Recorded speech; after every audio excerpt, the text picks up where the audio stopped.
My name is Jason Gardner. I am the AV Tech Officer and everything else that the SDAA asked me to do. And on behalf of the membership, I'd like to thank all of you for taking the time out of your day to come to this event. I'd also like to acknowledge and thank Paula and the Division for Inclusive Excellence for co-sponsoring the event, as well as their generous contributions for which this event would not be possible. So if we could give her a hand.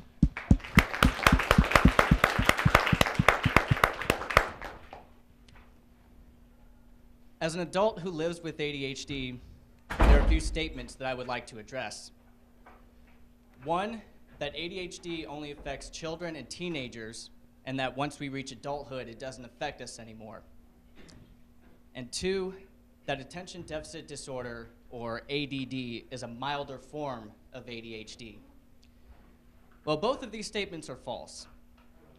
Now, let me preface my next statement with this one. If you're not familiar with psychology and how mental health is classified, there's a guiding book that's used called the Diagnostic and Statistical Manual of Mental Disorders. So that's what's guiding these clinicians and psychiatrists when they're classifying these mental health disorders.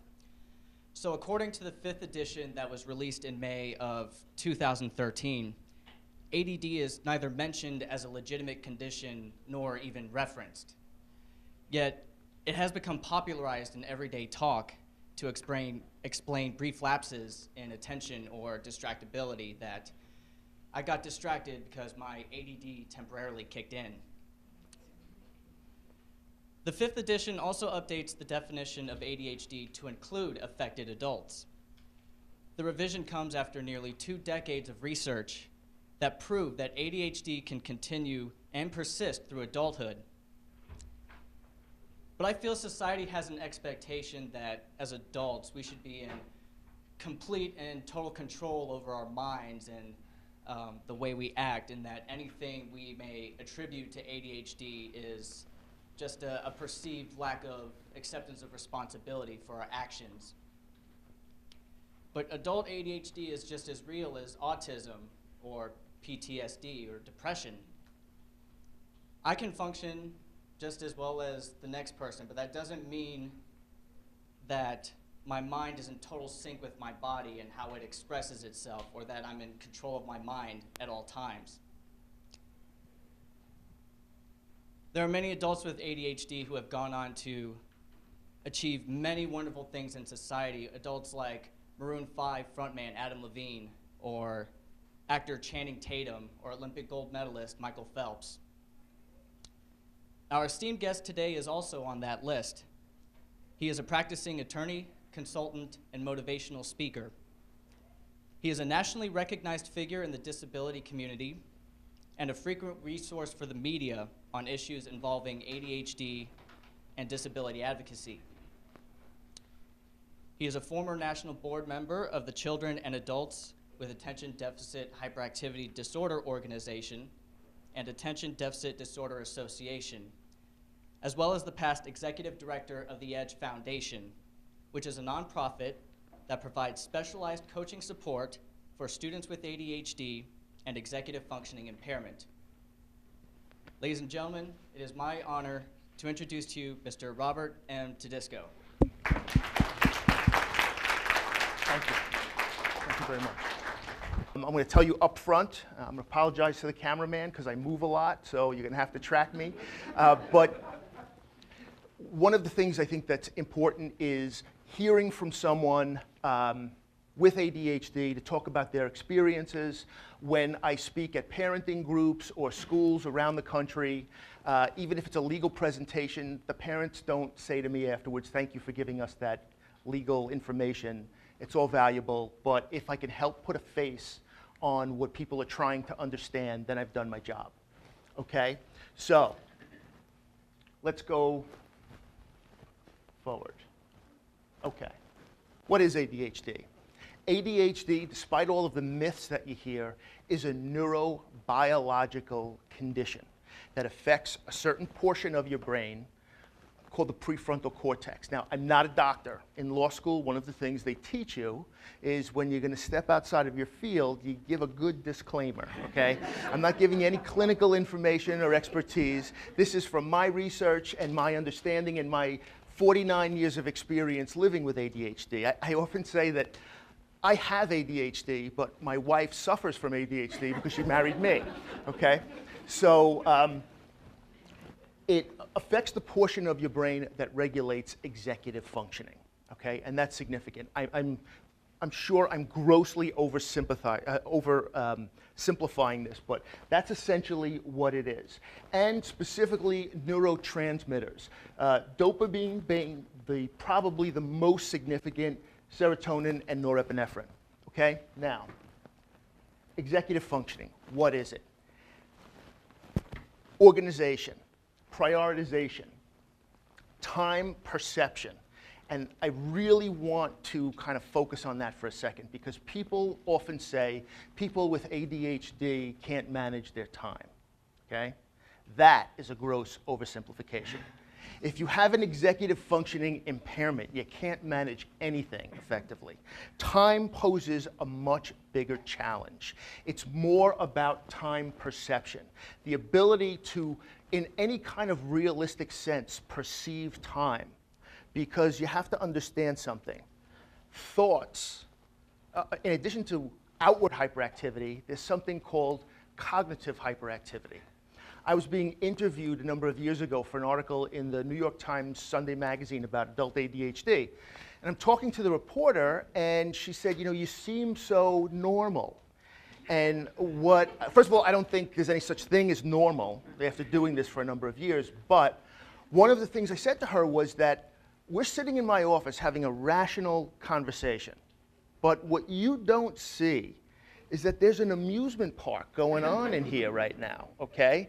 And that's invisible to you. And what I did was I was tested after I was diagnosed. And I wanted to give you what I consider, for those of you who don't have ADHD and want to understand what it's like to be inside here, I've put together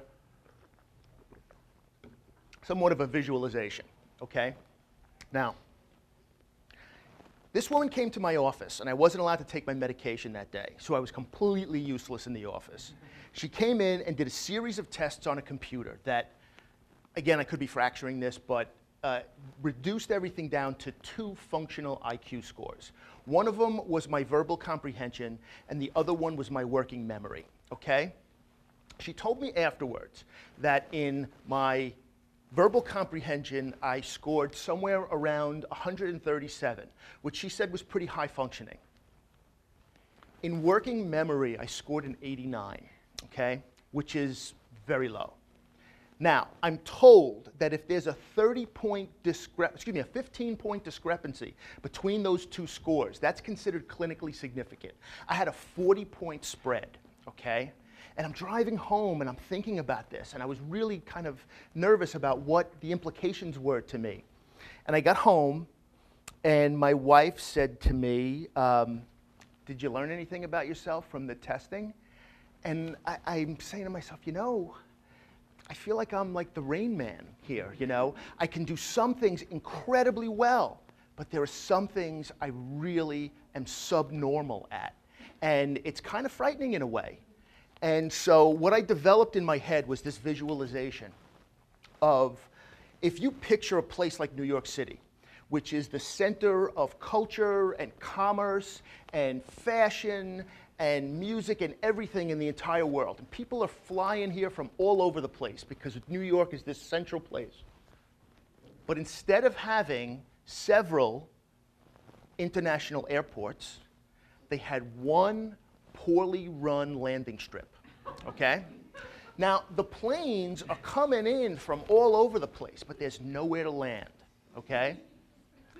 So if you think about it like a computer, the desktop in here is very small. And so what they do in the airport when these planes are coming in from all over and they've got no place to land is they will stack them up in holding patterns. So you got all these planes whizzing around over the airport, okay?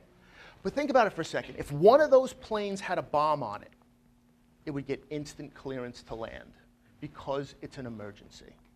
And people with ADHD typically will gravitate towards crisis-filled situations. And in many cases, in most cases, they will even create crisis situations because it's a means of forced prioritization. It's a way of forcing yourself to move forward. It's a way of coping with something in here that's not working correctly, okay? And if you think about it that way, causing chaos as a means to move forward is really a way of addressing something that you feel deficient in. If you think about it in that way, it doesn't mean the chaos is okay, but there's a place in here, and I'm going to talk about several examples later on, that I call the eye of the storm, okay, that we all feel comfortable in, all right? And why? You're going to find out that, among other things, ADHD, there's a deficiency in the dopamine system. And I'll show you with a picture how that kind of works. Now, time perception. So in a sense, everything has to be an emergency. So people with ADHD, because of all of these things going on, will typically not do what they're supposed to do until the very last minute, until it's an emergency. There's a huge disconnect between the understanding how long a task will take to do realistically, always thinking that you have more time to do something than you actually do. And that disconnect, when you've got things whizzing around at the speed of light inside of your head, there's an extended disconnect from the physical reality of life, okay? And additionally, statistically, I do a lot of work with people with mental health disorders in the juvenile and criminal justice system. The drug of choice for adolescents with ADHD is marijuana, which further distorts time, which makes things worse. Okay, so impulse control, which is often known as the behavioral culprit. People know the difference between right and wrong. They can't fight the impulse to do what seems like a good idea at the time, okay? Hyperactivity, sometimes outward, sometimes cognitive. Attention regulation, that's really another one that I think is misunderstood. People say, people with ADHD can't focus on anything. And then the parents come to me when they want to get services at school and they say, I don't understand this. How could they say my son can't focus? He could play video games for 5 hours, okay? It's not about the inability to focus. It's the inability to regulate focus, okay? There's either no focus or hyper-focus. There's nothing in between, and that's the problem. Poor short-term memory, I told you about that. Okay, a lot of times people will think of executive functioning as the conductor of the symphony inside your head. And we with ADHD often are beating to our own drummer. So it'll be very different than people with this. Now, what typically happens is because of this deficiency in executive functioning, we need external sources of executive functioning. And that's something that I'm going to talk about in terms of developing coping mechanisms. And if you can't do that for yourself, places to go where people who specialize in doing this can actually help you develop coping mechanisms that will work for you. Okay, now, the neurotransmitter system. This is something really important, and the picture enlightened me, because when you think of, and everybody here that took science in school, in middle school, they used to call it junior high, I'm dating myself, but learned that if you put your hand on the stove and it's hot, a signal goes up your arm to your brain and says, move your hand away, it's hot. That's how the signal transfers. So we automatically think about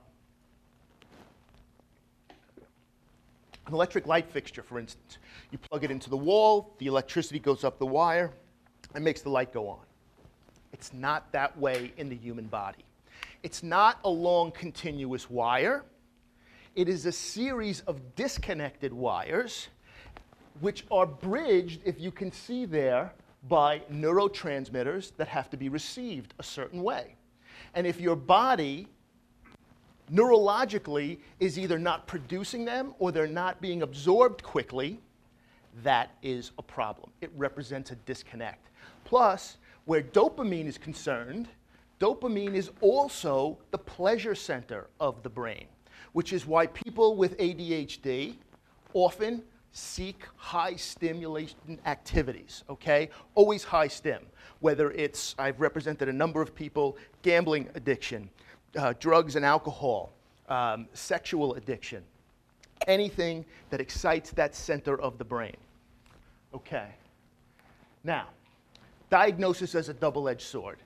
I wrote this article a number of years ago because I was speaking at an adult support group, and a woman came up to me at the break and said to me, "You clearly have it all together.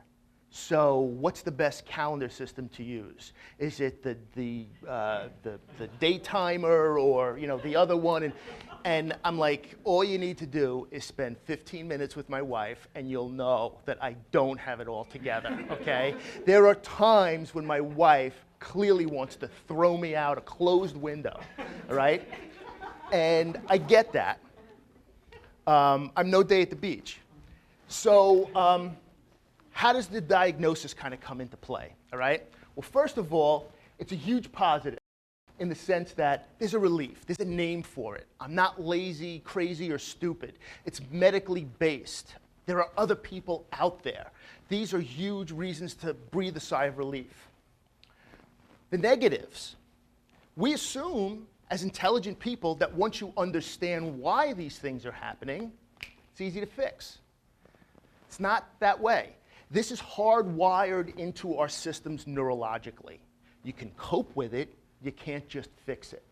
And I can tell you, I've been trying to cope, and sometimes I do a pretty good job of it, but no matter what you do, things are gonna slip through the cracks. And the problem with the diagnosis is that you can potentially become your own worst enemy. Okay? And that is where what people don't see. People don't see the issues involving self-esteem with ADHD. People don't see the self-torture that goes on, okay?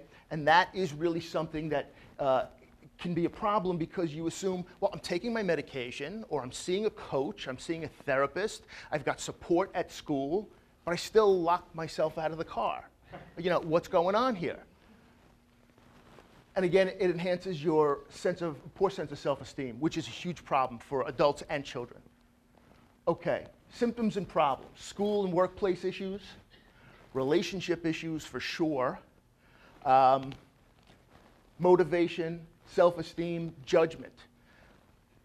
Parenting inherently involves judgment, okay? Being a professor or being a teacher inherently involves judgment. You have to judge the performance of your students, okay? There's a certain dynamic between husband and wife, parent and student, that kind of gets in the way, okay? And I talked about the self-torture there. As a kid, I always thought of, now, looking at it with 2020 hindsight, I look at my ADHD as a kid. I was undiagnosed when I was young, and what people don't know is how difficult it is. I think of it now, looking back, as a paralysis. I knew that after dinner, I couldn't turn on the TV until my homework was done. I would go up to my room. I couldn't turn on the TV. I couldn't bring myself to do my homework. I remember sitting on the floor, looking around my room with a knot in my stomach. I knew when I go to school tomorrow, I'm going to get in trouble because I don't have my assignment. I knew that when the report card came, I was going to have to answer for all of that. I couldn't move, okay? It was like being wrapped in a wet blanket. And that was where self-torture comes in.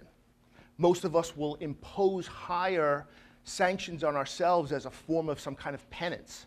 And that is what people often don't see from the outside. I also wanted to talk to you about something else. My own diagnosis was actually interesting in the sense that most adults that are diagnosed with ADHD are done so because their kids are being diagnosed. And typically what happens is the teacher will make certain observations and the parents will come in, and one of the parents, a lot of times it's the father, but not always, and is kind of shaking their heads, that sounds a lot like what I went through when I was a kid. And it is clearly genetic, okay? Now, what happened with me was a little different. When I left law school, still undiagnosed, okay, The job that I got going out of law school was as an assistant district attorney prosecuting street crime in the South Bronx. It was tailor-made for someone with ADHD. It was wonderful, okay? Talk about dopamine. I was running, everything was a matter of life and death. I was running around with the police day and night, okay? I was on homicide duty with a pager 24 hours a day at certain points in time. All the police I was hanging around with, they were all ADHD, okay? It was like a big party. I was very good on my feet. As you can see, I feel comfortable speaking to people. I was trying cases at a very young age. It was perfect. There wasn't a whole lot of attention to paperwork. It was wonderful. I was a star in the DA's office, okay? But what happened? I did so well that I left the DA's office and started my own practice, where I had to keep track of my time and bill my clients and run an office and all of those administrative things that had nothing to do with being a good lawyer. They were in the way of me being a good lawyer. And through a series of self-help articles, and I read every book there was about organizing yourself, and also at the time my son was about 3, and I thought I was setting a very poor example for him. You can't tell a kid to pick up after himself if you're all over the place. And so based upon all of that, I did some research and I met a psychiatrist who really changed my life. And the diagnosis was such a turning point for me that I changed the focus of my practice from criminal defense, which I still do from time to time, as well as special education law. Because it's very frustrating as a criminal defense attorney that I get the call too late. Johnny brought a gun to school. Or so there was a fight in the gym or something like that.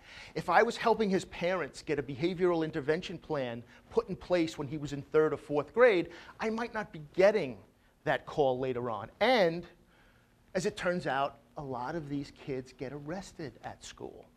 And so there are a minority of us around the country that actually do both disciplines. It's extremely helpful in a criminal case to be able to cross-examine all of the witnesses in a superintendent's hearing 5 days after the incident took place, as opposed to waiting around to see what you're going to get from the prosecutor, maybe, okay? That's another part of what I do. Now, multimodal management of ADHD. When I was diagnosed, okay, one of the first things the doctor talked to me about was medication. I'm not here to advocate for medication or to push it. It made a huge difference in my life. However, what you have to understand is that it doesn't cure anything. Medication, when it's effective, and it usually is in an overwhelming number of cases, helps manage ADHD symptoms, okay? As part of a multimodal approach. It's not a magic bullet. The best way to think of medication is as a useful tool that can help you make positive changes in your life, but you have to make those changes too, along with building coping mechanisms, educating your surrounding support people at work, asking for accommodations at school, exercise. It's unbelievable the amount of research right now on the correlation between exercise and brain function. Not just ADHD, Alzheimer's, clinical depression, anxiety, a whole host of conditions. There's a book on ADHD that really changed my life and changed my marriage, actually. It's called Driven to Distraction. When I was diagnosed and I came home and told my wife about ADHD, with this huge relief, she said to me, "Rob, is this going to be your new thing?" And I said, "No, you don't understand. Now I understand why I always want a new thing, because I got this thing." And so what changed all of that was that she read Driven to Distraction and said, "Oh no, this book was actually written about you." And it said if you had 8 of these 25 symptoms, you should seek further screening and testing. She's like, "You've got all of them." So, okay. And she saw a huge difference in me when I'm medicated and when I'm not medicated. I'm not medicated today. And the reason I don't medicate, and I'll talk about this a little bit later on, is through experimenting with different coping mechanisms, I've determined that when I am performing, as I am doing here today, or if I'm on trial, I like my ADHD. I have very good reflexes, and I don't feel I need to think as much as I need to react. Having medication and the ability to choose and take medication makes a huge difference in my preparing for trial. But her seeing that difference in me really drove home the fact that this is a medical issue. It's not an excuse for bad kids. When I was a kid, they didn't call it ADD. They called it BAD. You were good or bad, that was it, okay? Nobody knew anything else. And I wasn't just bad. I was a loud bad kid, okay, which didn't go over very well in Catholic school at all. My only saving grace was that I could make the nuns laugh while they were trying to punish me. And that's how I got through school, okay? And once I was diagnosed, I looked back on my pre-diagnosis life, and all those things that I was doing where I thought I was kind of faking it were actually coping mechanisms, coping for something that I didn't know the name of at the time. I had this trick in college. I would wait till the last minute, shocker, and to register for classes. So all the good classes for my major were already taken. So what I would do is I would sit in the class anyway. And the first thing the teacher would say is, whoever's not enrolled in this class, we're full, leave now. I would put my head down and stay. And then one of the other things I did very well in school, I was the kid who never read the book, but from the conversation in class could kind of pick up on it enough to kind of have a good, and I would not shut up, so I was always talking and whatever, and I would do that during the semester. And 3 weeks or so into the semester, the teacher knew me because I was leading the discussion in the class, and I would go to their office and say, hi, I really enjoy your class. There's one thing, I'm really not in the class. Could you sign my slip? I never had that fail on me. I must have done it at least 5 times, okay? And I'm looking back on it and I'm saying, you know what? I thought I was being sneaky, but I was just figuring out ways around myself, okay? And that's what you kind of have to do. Oh, this is going over well. This is a good crowd. Okay. Now, I'm going to talk a little bit about medication diversion because I'm on a campus and I'm kind of on a little bit of a crusade about the diversion of ADHD medication from a legal perspective as well as from a disability community perspective.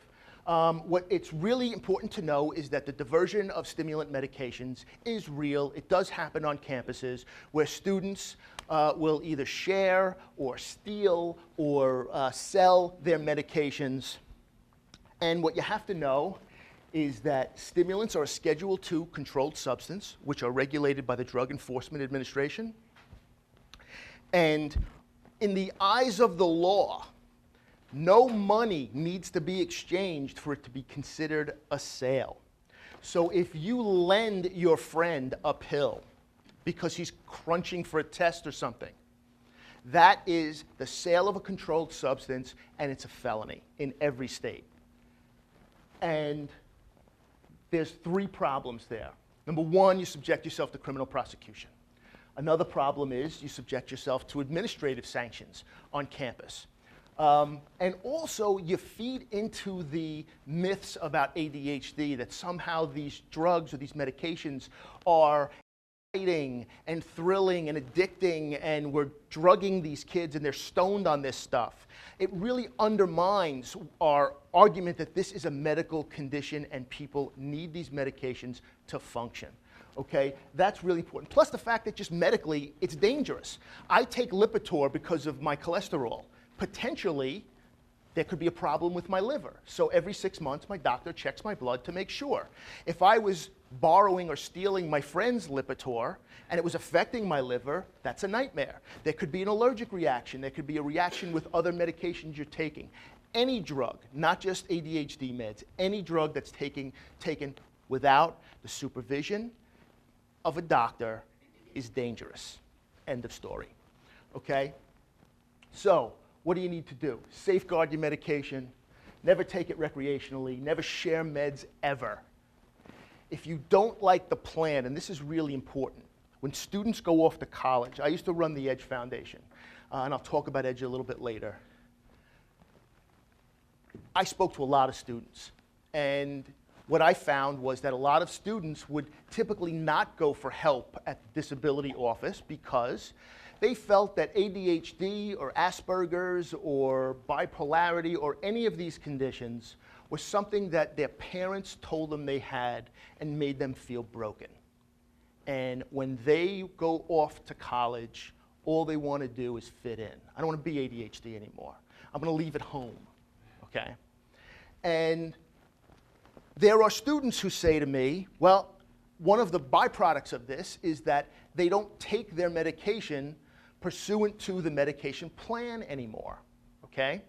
And that's a problem because, number one, you got erratic behavior, but also from a diversion point of view, at the end of the month, when you get your refill of medication, there can be a surplus of pills laying around, which is not a good idea, okay? And one of the things that students will tell me is, well, I'm an adult now. I know my body better than my parents do. I know my body better than my doctors do. And I don't think I need the medication as often as they say I do. And my response to that is, absolutely. You are 100% correct. You do know your body better than everyone else. And you are an adult now. So go sit down with your doctor and talk about a new medication plan so everybody's on the same page. That is significant. I don't need to take it 3 or 4 times a day. I need to take it once a day. Fine. Sit down with your doctor and tell him that. He doesn't know. He's not in your skin. That is how I would address that. That's really important. And I have to tell you something. When you say it like that to a student, it is tremendously empowering to someone who their whole life has been told that what they're doing is wrong or not fast enough or that they don't understand or whatever, okay? That's just my opinion. Now, exercise. One of the things that I did, and I stumbled across this, I was saying before, the book Driven to Distraction. Again, I'm kind of a little all over the place, just a little.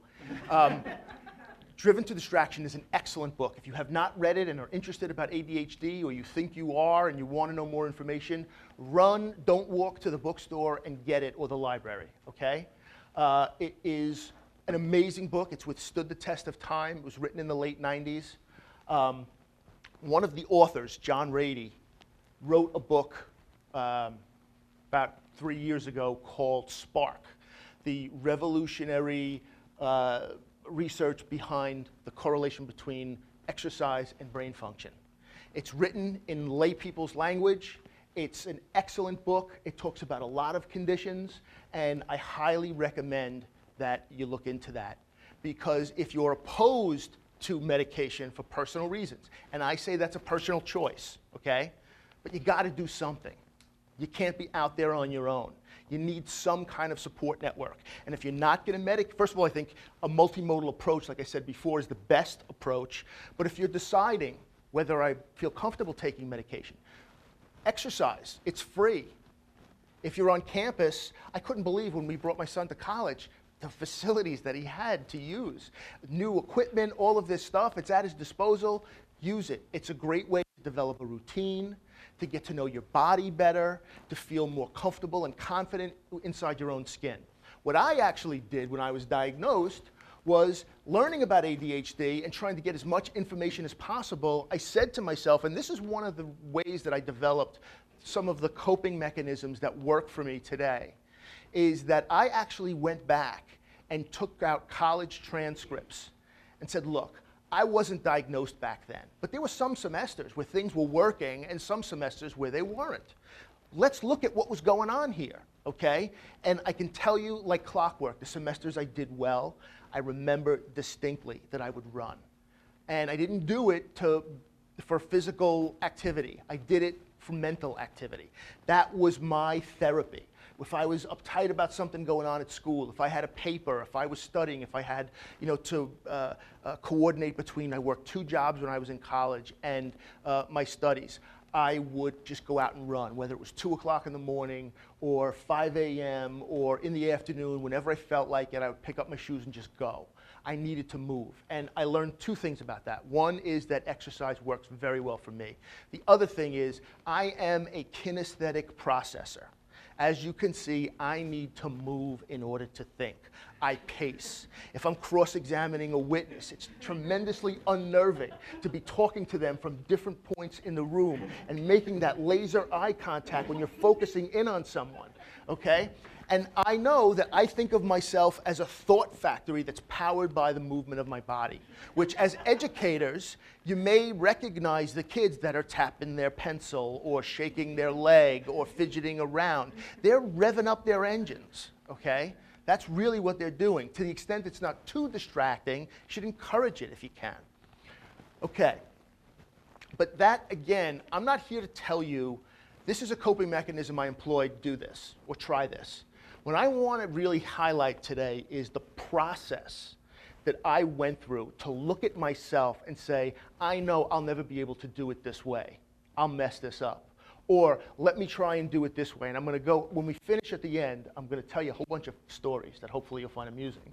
And about how I came up with various coping mechanisms. And the real bottom line here is you have to deeply look at yourself and understand how you function and how you fail. And don't be afraid of failure, because more often than not, that failure points you in a different direction that's the right direction, okay?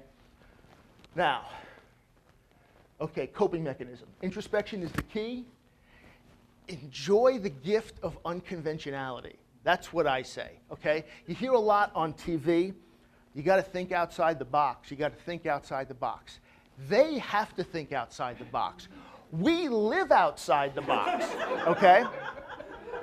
And it's wonderful, okay? Now, it's not always good. There's the people that talk about the ADHD as like a gift. If it was a gift, there are times when I really would return it, I have to say. But I think that the unconventional approach to things, Ned Hallowell, the other author of Driven to Distraction, says that the creativity that people talk about as the gift of ADHD is really impulsivity that's gone right every once in a while, okay? But if you're not afraid to do that and try it, that really can make a big difference. Look at what's worked in the past and why. Even the failures are valuable. Try to understand the way you think and process information. That's important. And I'm going to show you some examples of these later on about the process I took, and sometimes it resulted in some dismal failures, but that ultimately put me in a better direction. All right. Now, coaching, the top line here says coaching. ADHD coaching is something that I cannot stress enough, okay? I am not a coach. I don't have an official affiliation with the Edge Foundation anymore. I truly believe in what these people do, okay? And I'm not just saying it because one of the better ones is sitting in the room right now, okay? The fact of the matter is ADHD coaching is a very, very specialized skill set that is learned, okay? It's a discipline that involves no judgment whatsoever. Essentially, it is a partnership between a student and a coach. And again, I'm a little nervous now because there is a coach in the audience. It's kind of like teaching a class while the principal's watching. But, and I'm sure I'm grossly oversimplifying this, but I'm going to take a shot at it, okay?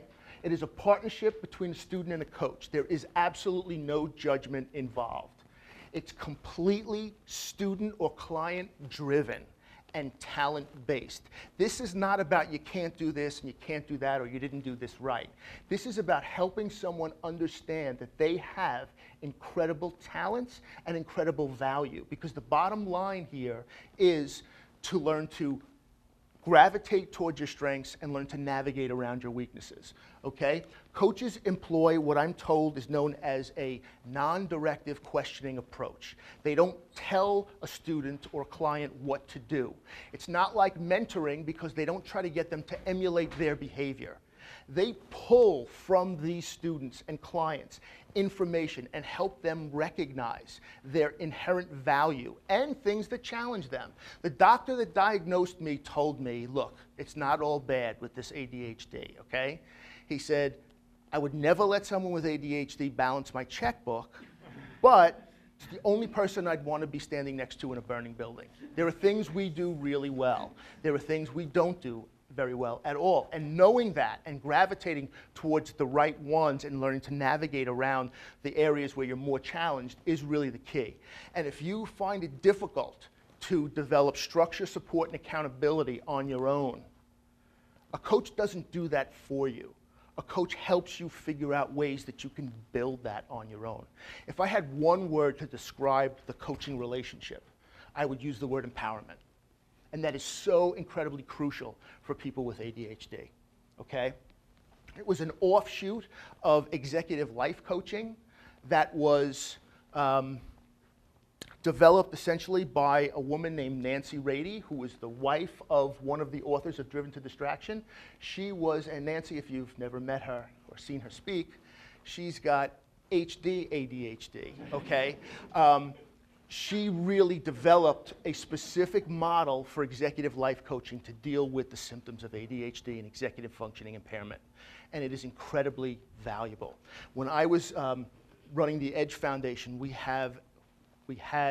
they have a network of about 110 coaches that not only are certified through an ICF, the International Coaching Federation program, they also have all taken a specific class, which is the model that the EDGE coaches use, which was developed by a master certified coach, Jody Sleeper Triplett, that specifically deals with not just ADHD coaching, but the ADHD issues that adolescents face.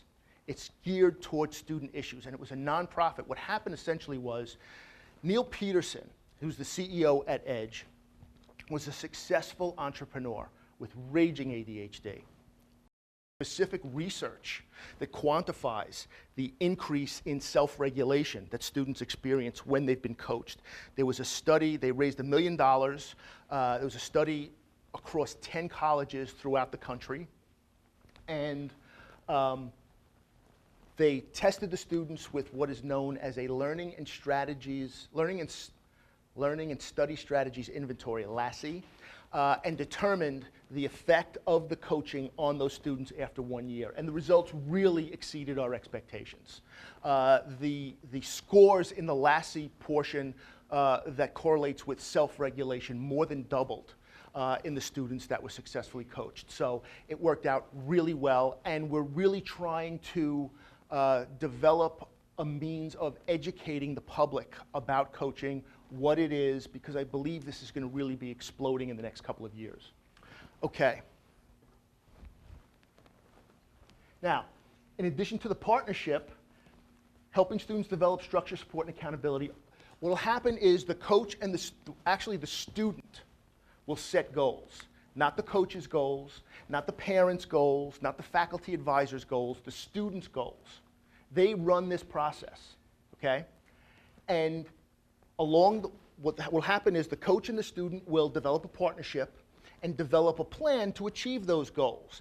And along the way, the coach and the student hold the student accountable to things that they've committed to doing. And if they're not accomplished, they take a good look at what happened here. Maybe we have to move in a different direction. There's no judgment, there's no failing, there's no scolding, okay? This is a means of moving forward. It's also can be a great way to encourage self-advocacy, because what happens is the reason that a lot of adolescents are either uncomfortable or unable to advocate for themselves is because for years their parents were doing it for them. And a lot of times it was a big secret in the house, okay? And understanding what you're good at and what challenges you is a great way to be able to step up and say, this is an accommodation that I need for these reasons, okay? Now, specific examples, okay? Now these are gonna be some stories about how I came up with some coping mechanism. The first one, remember I told you about all the planes before? I got this great idea. Somehow, you gotta ground all those planes. You gotta throw up a cargo net or something, okay? How do you do that? I got this great idea. There was a doctor who used to come into a support group that I ran in Westchester in New York, who had ADHD, and he, figure it out, worked in an emergency room and loved it, okay? Chaos, the center of chaos, always. And so what happened was, he had this great idea that what he would do is if he was in a mall, this was the days before cell phones, if he got an idea or remembered something, he would run over to the closest payphone. Many of you are wondering here, the younger students, what is that? They would run over to a payphone and leave himself a voicemail message. So it was somewhere. A lot of this is about making it tangible, okay? Now, I thought of an even better idea. I went out and got myself a little tape recorder. Anytime I remember something, I'm just going to talk it into that tape recorder, okay? I went around for 2 to 3 weeks, and every thought that popped into my head went into that tape recorder. It was a disaster. And the reason it was a disaster was because I never listened to the tape, okay? But I learned that I am a visual processor as well. I need to see things instead of hearing them. And that told me something. And that failure was very helpful for me in moving in a better direction. That's why you should kind of welcome failure in some cases. So that's the tape recorder. You see the woman in front of that desk, okay? For years, my desk was known as the sea of paper, okay?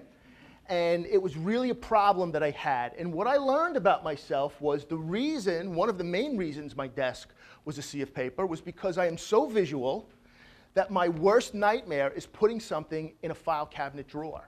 Because once it's out of my line of sight, it's gone, okay? So I had to keep everything within my line of sight, otherwise it wasn't gonna happen, all right? So I've modified that since then, and what I do is I don't use file cabinets. I have these metal rolling racks that have files that I can see. My wife still thinks it's a mess, but if I can find what I need when I need it, that's the only test of whether or not it works, okay? The difference between a coach and a professional organizer is a professional organizer, and some of them are excellent, and I know a lot of coaches that bring a professional organizer into a relationship with a client. But a professional organizer will come to your house and essentially clean it and leave, and then in 3 weeks you got that mess again because you didn't address the issues. And see, traditional notions of organization don't work for us, okay? Let's move on to the next one, the keyboard. As a kid, I'm sure this is going to shock you all, the nuns would tell my parents, we can stand this kid up in front of people and he can perform. He can talk, he's comfortable on his feet. We can't get him to write anything. We can't read anything he writes. He can't structure a sentence. You're going to have to know that as he goes through life, that's going to be a handicap he's going to have to carry with him, okay? I now write professionally, and I always think of those conversations when one of my articles comes out. It was all because of a keyboard. I learned at some point that I don't have to write. And a lot of kids, I believe I had an undiagnosed sensory integration issue. And I was left-handed. And also kids with ADHD, there are so many of those planes coming out of their head, they can't write fast enough. And the writing actually blurs into a straight line. I actually stopped taking notes in school. There were classes in law school that I didn't have a notebook for, okay? A keyboard was a way that I could write faster than most people can talk. And it was my ability to find an inner voice that I could write, and it's also incredibly easy to edit digital text as opposed to writing something over, okay? I'm gonna tell you a little story about one of those writing issues. We had this contest every year at the school I went to where they'd give you a topic, and you had to write a speech and deliver it to the class. And the nun could never get me to write anything, and she couldn't read what I wrote, and I was always getting in trouble for it. But when it came time to give the speech, if you were in like the top 5 kids, then they would have a school assembly and you would speak, and then they would narrow it down and you would do it in front of the parents. And I always would get to the finals, but the nuns didn't like that because they didn't like what I wrote. So I have this great memory of being at one of these assemblies in front of the parents, and the nun would sit in like the first seat and with your copy of your script. And if you missed a word, she would like give you the line. And I remember one time, I was probably in about 7th or 8th grade, I go off into my world, okay? And I prepared all kinds of outlines and stuff today. I'm in free flow right now. So I'm going, and after the first paragraph, I was off on my own. And I could see in my peripheral vision the nun shaking her head really fast. She couldn't touch me. She couldn't do anything. I was on my own. I loved it, okay? It was tremendously empowering for me.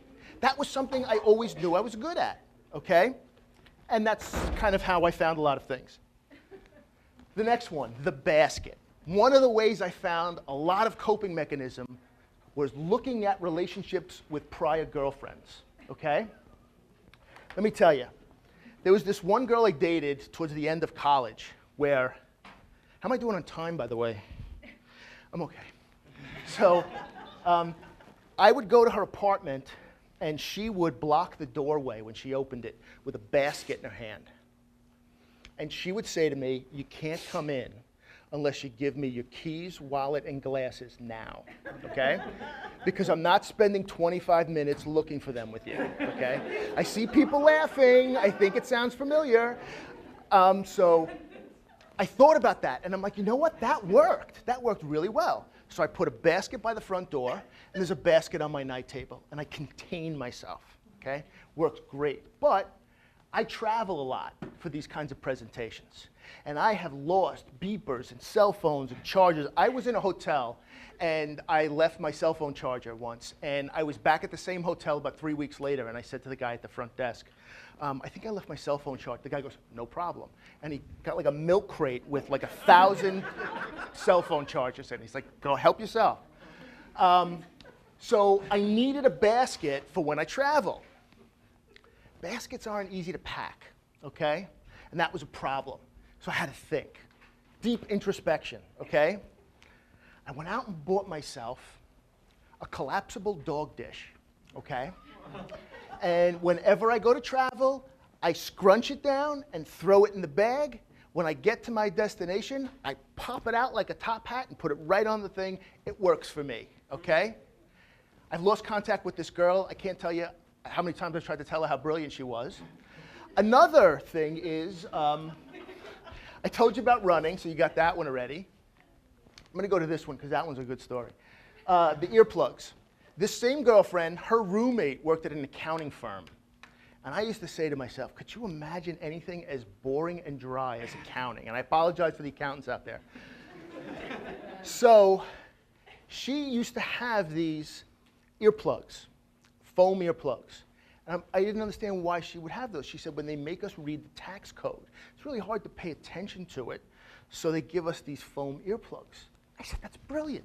Okay? I was in college at the time, completely undiagnosed, never able to ever read anything that I was assigned to read, okay?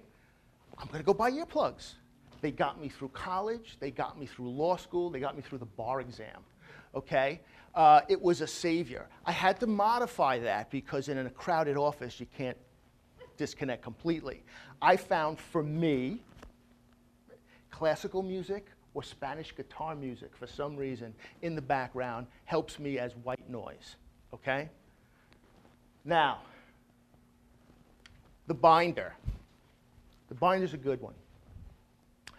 I was on trial in the DA's office. Actually, it wasn't a real trial. They assigned us like a mock trial to see what skills we had. And they assigned a senior person to each of us. And after the trial, the senior person that was assigned to my adversary approached me afterwards. She said, I thought you were great. She said, you got good instincts. My next case that goes to trial, you're going to try it and I'll second seat you. I thought it was wonderful. So I'm at my first trial. It went okay. She said to me afterwards, you really have good instincts, but you're sitting in front of, guess what? A mountain of papers. And it's very distracting to the jury, I can tell you right now. So every time I'm on trial, every time I go to court, every time I have a big project, I build a notebook. When I train parents to advocate for their kids, I show them how to build a notebook. Have the evaluations in one section, have the report cards in a section, the behavioral letters, and to always put a picture of the kid in the front, because that brings everybody back to the fact that this is about a kid.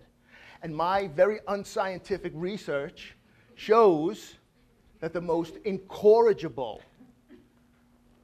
behaviorally challenged kids take the most angelic photos. I don't know why, but they do, I swear, okay? And if you think about it, they'd probably be dead if they weren't so good looking, okay? So So that's the notebook. Now, the list, okay? The list is interesting because they always tell you, and this is again where traditional notions of management, self-management are difficult for people with ADHD, because the list, what is the definition of a list? There's so much stuff to do, you gotta write a big list. So right away it's intimidating, okay? I have found, for me anyway, in the way I process information, outlines work much better for me than lists do, for two reasons. Number one, there's a continual breaking down of things into smaller units, which are much more approachable. And the other thing is, for my particular and odd, the way I look at the world, let's just say, seeing the hierarchy and the relationship between things makes a huge difference to me. Okay? Every one of my PowerPoints starts as an outline. Every one of my articles does. In the beginning of a notebook, there's an outline. So that is also very important. Time. Time's a huge problem, okay? Especially for me, because of that disconnect I told you about earlier. I'm sorry to say that my wife actually introduces me to people as her late husband, because I am always late, okay? I'm horrible, all right? And I'm going to tell you a story to talk about time and to talk, this is a lot of fun, to talk about time and also to give you a rudimentary example of coaching, okay? Right after my diagnosis, my son, we took him to a daycare center, a preschool, and it was literally across the street from my office, 30 feet away, okay? The only thing I had to do was pick him up by 5:30 every night. That's all I had to do. I was late every single night. And I am the king of gadgets. I have every kind of alarm, buzzer, beeper that you could imagine. But many of us adults with ADHD suffer also from what I refer to as just one more thing-itis, okay? And so at the end of the day, when you haven't done as much as you want to do, or you've done nothing, you want to cram a whole day into that last 15 minutes, which turns into an hour and a half or 2 hours, okay? So I was late every time. And there is nothing more gut-wrenching than going to the preschool to pick up the teary-eyed last kid, okay? I was failing him, and I was very upset about it.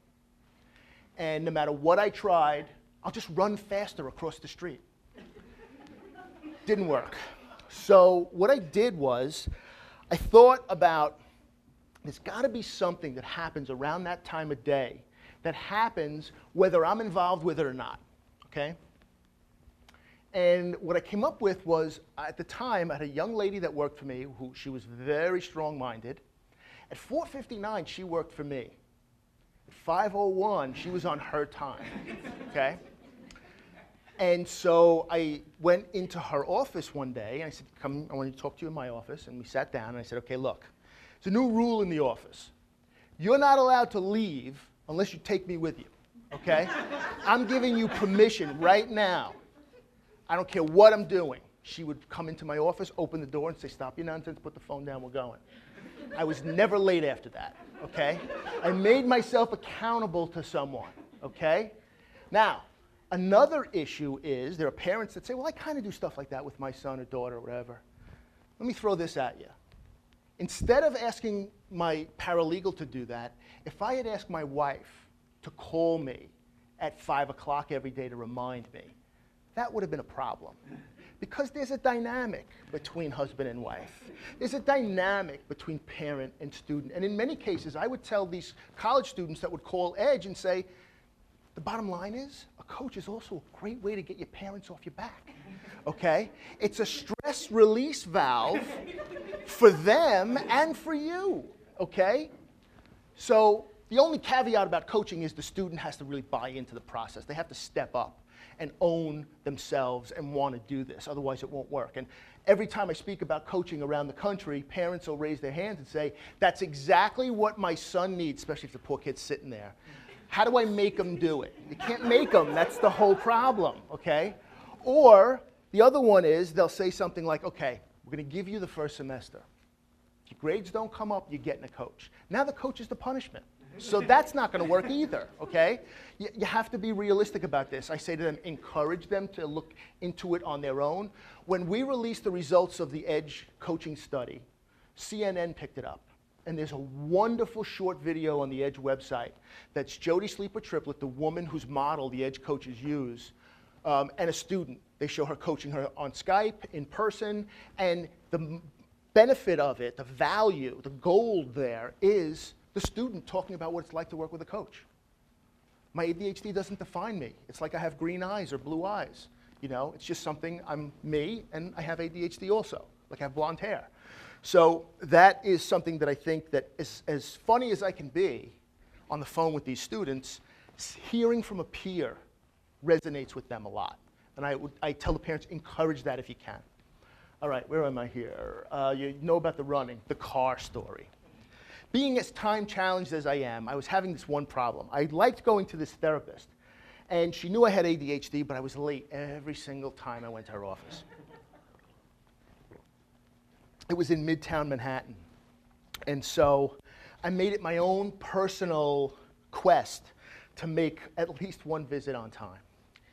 And it was right before we were transitioning out, and I was getting better.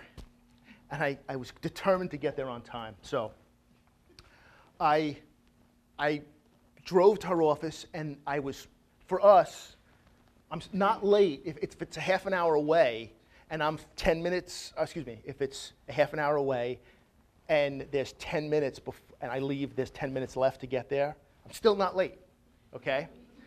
That's the way we think, unfortunately. I'll just drive fast. So I get off the exit, and there is a spot reasonably close to her office. And I got about a minute and a half left. It's like maybe a block and a half away. So I got a shot at being on time. I'm getting my stuff out of the car, I slam the door, and as I'm running to her, I realize I locked my keys in the car, which happens a lot. And a guy like me, who's on a first-name basis with every locksmith in the city of New York, okay, I knew from a prior experience that there was a locksmith a block away. I'm not spoiling this for myself. I'm going to go to the appointment. I'm going to make it on time. I'll deal with it later. So I go in. I have the appointment. I actually made it on time. I was so proud of myself. I go to the locksmith after I finish, and the guy actually recognized me. So he gets the toolbox, and I got to go with him, the walk of shame, down to the car. As we're getting close, I'm like, that's peculiar. There's smoke coming out of the tailpipe. The car was running the entire time, about an hour and a half, almost 2 hours, okay, in Midtown Manhattan, okay? And I could feel that anxiety. And one of the things I said I stopped myself right there. And just like the ordeal I had getting here yesterday, I said to myself, this is going to be a good story when I tell it to somebody someday. And that took me out of the situation, and I started thinking about how I'm going to tell this story, okay? And you couldn't really be surprised at how it takes a lot of that anguish out of the situation, okay? So that is that one, the running. I think I got them all. Okay. Now, conclusions. Number one, as an adult, as a student with ADHD, you're not alone. The one thing I've found as being a part of the disability community all these years is there's a certain comfort knowing that you're not alone. There's a lot of us out there struggling with the same things you do. Unconventional thinking can be your best friend, okay? We live outside the box. Use it. Keep your sense of humor. Know your talents and your challenges, gravitate toward your strengths, and navigate around your weaknesses, okay? I hope this has been helpful. There is one thing I want to leave you with. I wrote this a number of years ago. It's a poem to help people see and understand the invisible part of ADHD, the frustration we often have at not being understood. Before I do that, there's one other story I got to tell you. One thing about ADHD that I did not mention is that we are very poor self-observers. okay? I had no idea how terrible my driving was until I got married. And my wife told me, okay? And so we were on the highway once, and my son was young. He was still in the car seat. And what happened was, it was a raging blizzard. And we were on a very big highway, and it was complete whiteout. It was at night. We couldn't see anything. My wife started freaking out next to me.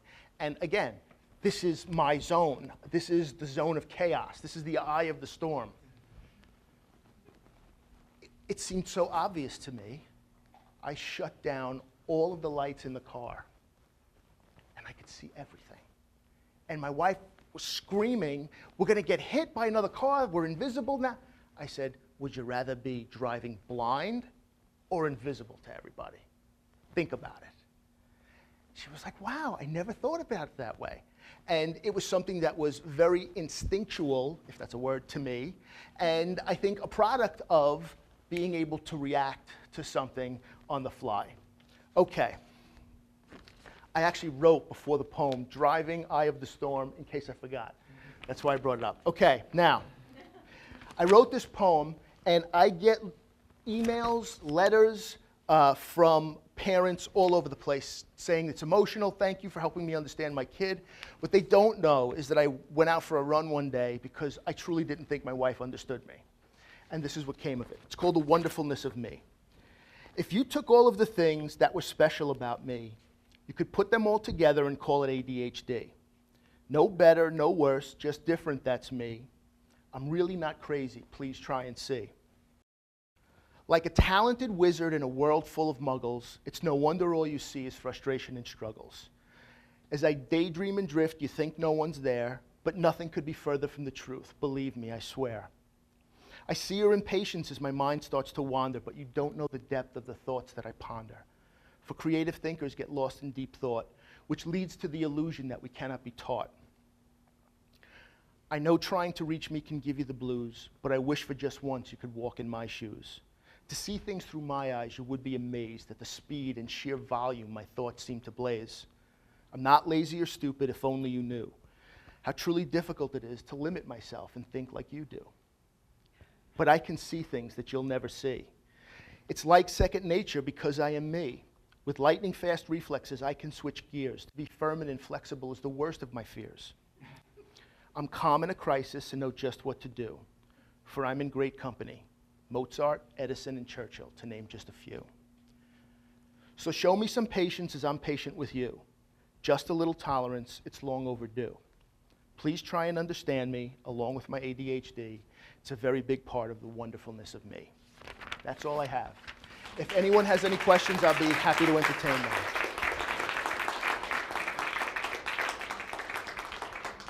I don't know how we're doing on time, but we're good? Okay. Questions? Yes? You mentioned the coach. Yes. Are there some professional associations locally that you can recommend for adolescents? Most coaches work either through Skype, telephone, some work in person, depending on where they are. At Edge, what we used to do, and I think they still do, is the program administrator, her name is Denise, she knows every single coach by work style, by name, background, by niche, and she has a conversation with the parent and the student, and kind of narrows it down to a short list of about 3 to 5 coaches that she thinks would be a good match, and basically tells the student, I'm going to give you 4 or 5 numbers, and I want you to call these people and just have a conversation. Then call me back and let me know who you want to work with. And we found that that was a great way that the student from the beginning picks their coach. Where it was geographically possible, we would match someone up for face-to-face coaching, and it depends on whether it's age appropriate and so on. But what happens there is that you're limited to only the coaches that are in your area. There are a number of associations. The ICF, the International Coaching Federation, is the main umbrella for coaching, but it has really nothing to do with ADHD. That's really a executive life coaching organization. There is an association of ADHD coaches known as the ACO. I think the website is ADHD Coaches or something like that. I can get you that information if you email me. Also, there are a number of coaching schools. You can go to Edge for information about coaching. Another great place to go for neutral information about all aspects of ADHD is going to CHAD, the Children and Adults with Attention Deficit Disorder, they man a national resource center on ADHD for the public. They get funded through the CDC. That's another place to get general information. But also, I've been alluding to this a lot today, we have an Edge coach actually sitting here, okay? And I hope I did your profession justice. You did a better job than I would. And you know, it really depends on the coach, the organization. Some students, I will tell you this, one of the things that was very frustrating for me is that, again, the stereotype of most ADHD coaches in the Edge network were white women. And we had a lot of requests for male coaches. I wanted to recruit a lot more Hispanic coaches. I wanted to recruit a lot more African American coaches, just to have a more diversified way to be able to build the most crucial thing, because this is a relationship of trust. And to really help establish that rapport for as many students as we could. And my hope, really, and one of the reasons I sit now on the professional advisory board for the ACO, the ADHD Coaches Organization, is to, in the next 5 years or so, a lot of coaches have written wonderful, very, very informative books. But they are, unfortunately, usually in the context of their coaching theory. I would like to see these coaches like Jody Sleeper Triplett, David Gawerk, Camille, think about writing textbooks so that students could go and study being a coach in college someday. And I think that would take a lot of the mystique away from it as a profession, and people would really understand. And also, I think what you would find is you have a lot of, my son, for instance, suffered, I think personally my son has inherited my special way of looking at the world. However, he's a lot smarter than I am, and it has never been a problem for him in school. But he had an anxiety disorder that was really holding him back, and that's what we treated. Because a psychologist helped him help himself, he's in college studying to be a clinical psychologist. I think you would find a lot more students that have been positively impacted by coaches would want to study to do that as a major course of study, get a master's degree in coaching.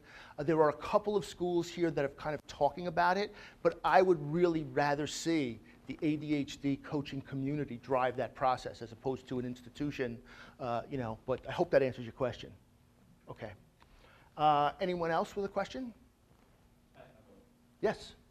I always write notes to myself, and I never have to look at them. I always remember them. Is that a... No, I mean, I think it's kind of like making the notebook. I think that actually making the book was my way of kind of studying and preparing and organizing. I think just writing the note means you process that piece of information. And I really think, I'm no expert, but the bottom line is if that seems to work for you, that's told you something about yourself, and that's very valuable, you know? So that's the way I would kind of phrase that. Anyone else? Yes? I got a question about to-do lists. Yes. Because you mentioned to-do list versus outline. Uh-huh. There's a guy who wrote a book called The Art of Procrastination. Mm-hmm. It's 90 pages, double-spaced and whatever. And he talks about structured procrastination. And he said structured procrastination is I'm doing something which allows me to put off the thing that I should be doing. Okay? So in other words, I've got the top of my list said that I ought to write my thesis, or I ought to do this, or I ought to write that big term paper. But I'm out there buying pencils and you know, buying desks and doing all the things to set me up to do this thing. And so he calls it structured procrastination because he's always accomplishing things, but not the thing that's at the top of his list. And what he found was that he actually had to sort of try some self-deception. You know, like he said, well, the top of my list is going to be learning Chinese, and that'll maybe move down. But the thing is, he said, I have to play around with it, but I do have to have a to-do list. But he said, what works the best is when I'm writing, I work with somebody who is more organized than I am, who can use an outline.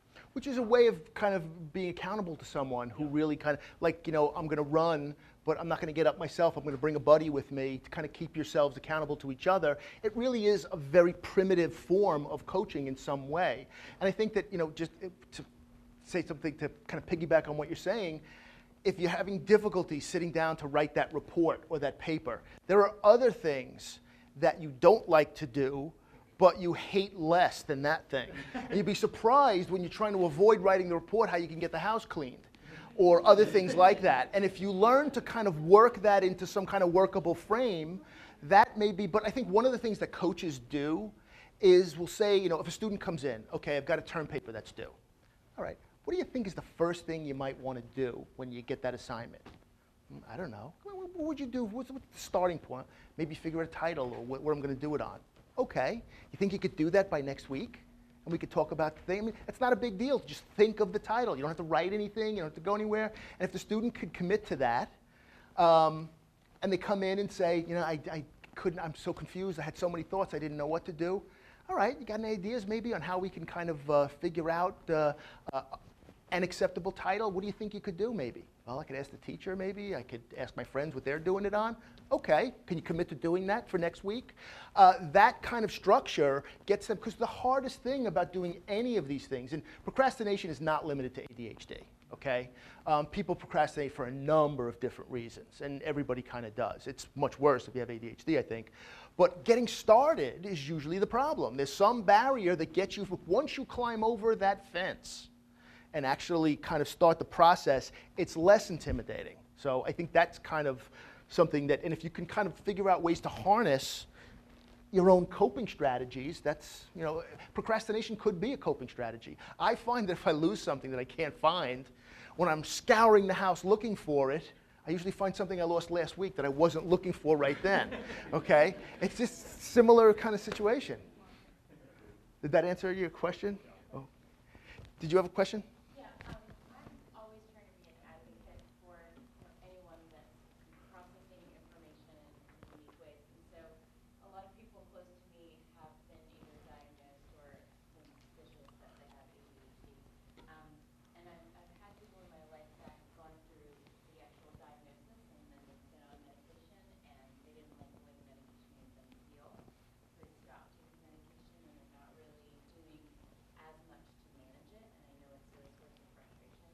And so I always wonder, what are some of the things that I can do other than, continuing to encourage? I know you have to have the buy-in from that individual for them to want to be in that place.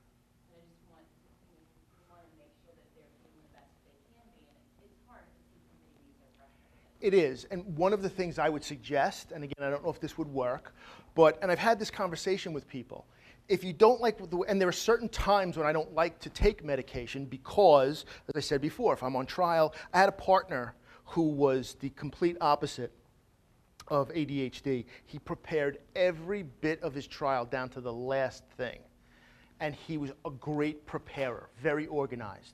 The problem was a trial is the closest thing without bloodshed, and sometimes there is, to a war. Okay? It's tremendous periods of boredom punctuated by periods of sheer terror. Okay? And something can happen during a trial in a millisecond that can change everything. And he would get angry because it wasn't going according to the plan. But guess what? I was the guy flying through life without a plan. So I can react quickly. Now, that's a major impairment. But taking medication and preparing helped me make the decision not to medicate during the trial. My suggestion would be perhaps to approach it in a way where I understand you don't like the way the medication makes you feel, but when you were taking medication, you were able to develop other coping strategies. Maybe if you started taking the medication and developing the strategies, and then as you're doing that, scale back the medication and kind of lean more on the strategies, that may be a way to approach it.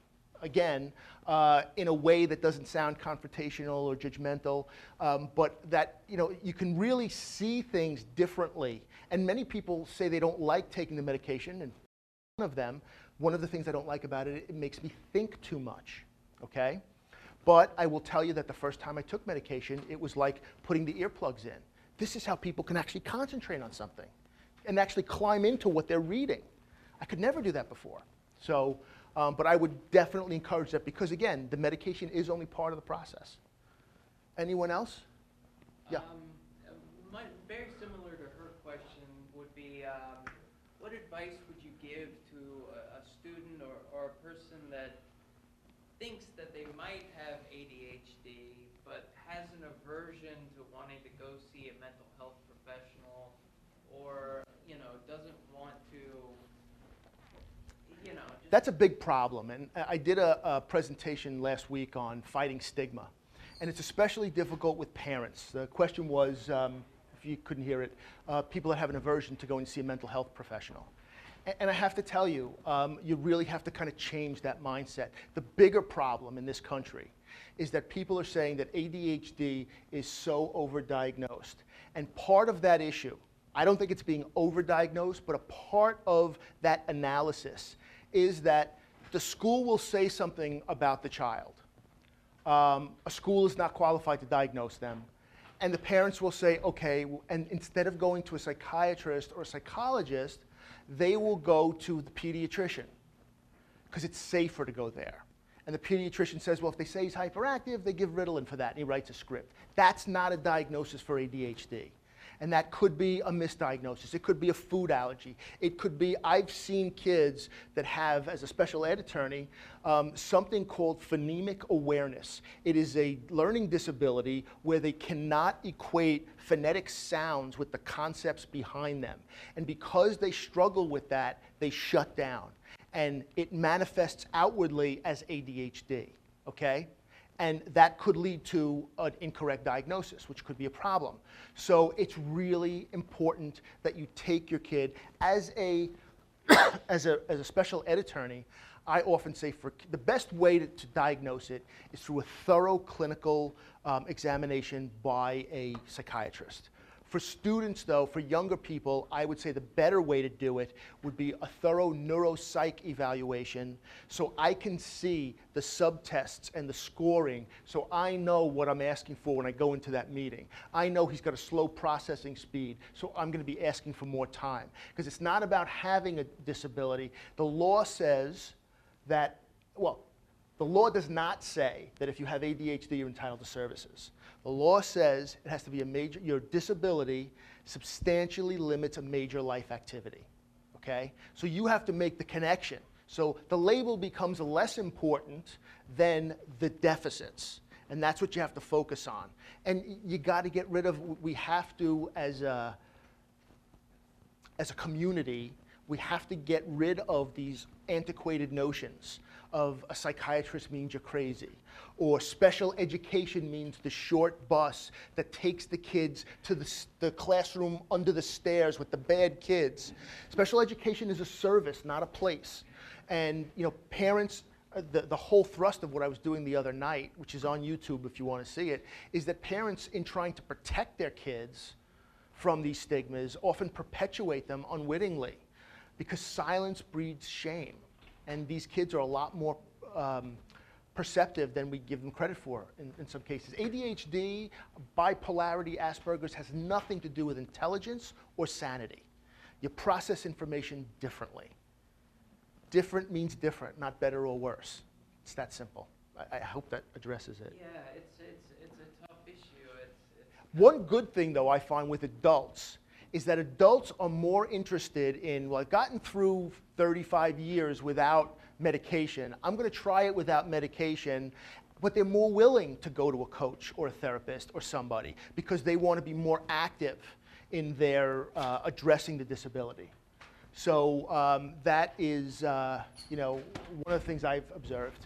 Anyone else? Okay, I would like to thank Robert Tudisco for coming today. Thank you for having me.